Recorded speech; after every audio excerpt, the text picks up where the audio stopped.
अस्सलाम वालेकुम प्यारे बच्चों, कैसे हैं आप सब। उम्मीद है खैरियत से होंगे। तो आइए आज मैं आपको एक और मज़े की कहानी सुनाती हूँ। कहानी का नाम है धोखे का अंजाम। कहानी का नाम है धोखे का अंजाम। नमक का एक ताजर हर रोज़ अपने गधे पर नमक लादता। वो ये नमक दूसरे शहर ले जाकर बेचता। इस तरह उससे जो नफ़ा होता, इससे वो घर का खर्च चलाता। रास्ते में एक नाला पड़ता था।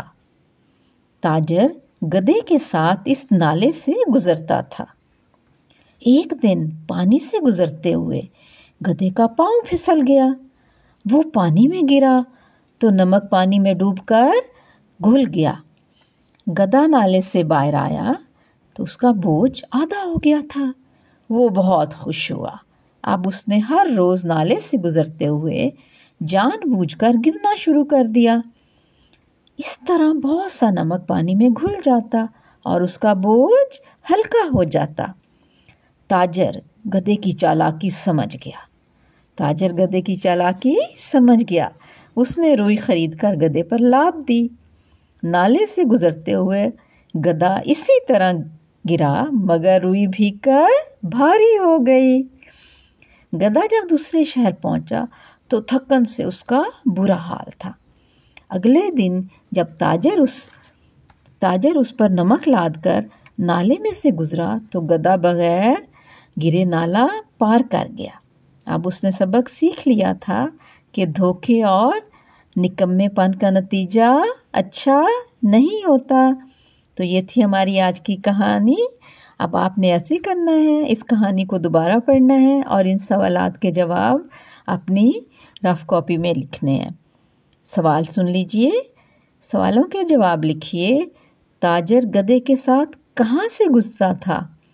आपने पहली 3 लाइन्स पढ़नी है और पहली 3 लाइन में इसका जवाब है।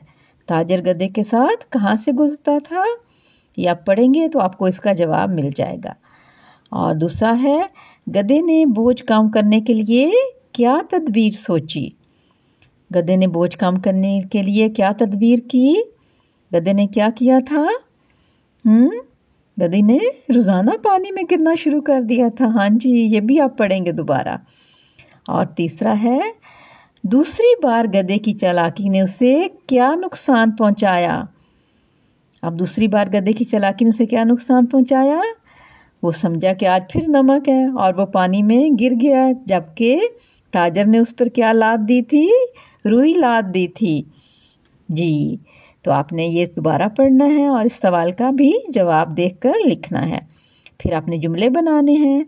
अल्फाज हैं बोझ, रुई, सामान, चालाकी, नुकसान।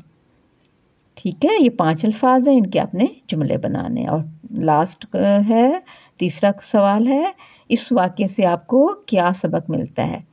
ये आपने आखिरी लाइन में पढ़ा है ना कि ये धोखे और निकम्मेपन का नतीजा अच्छा नहीं होता।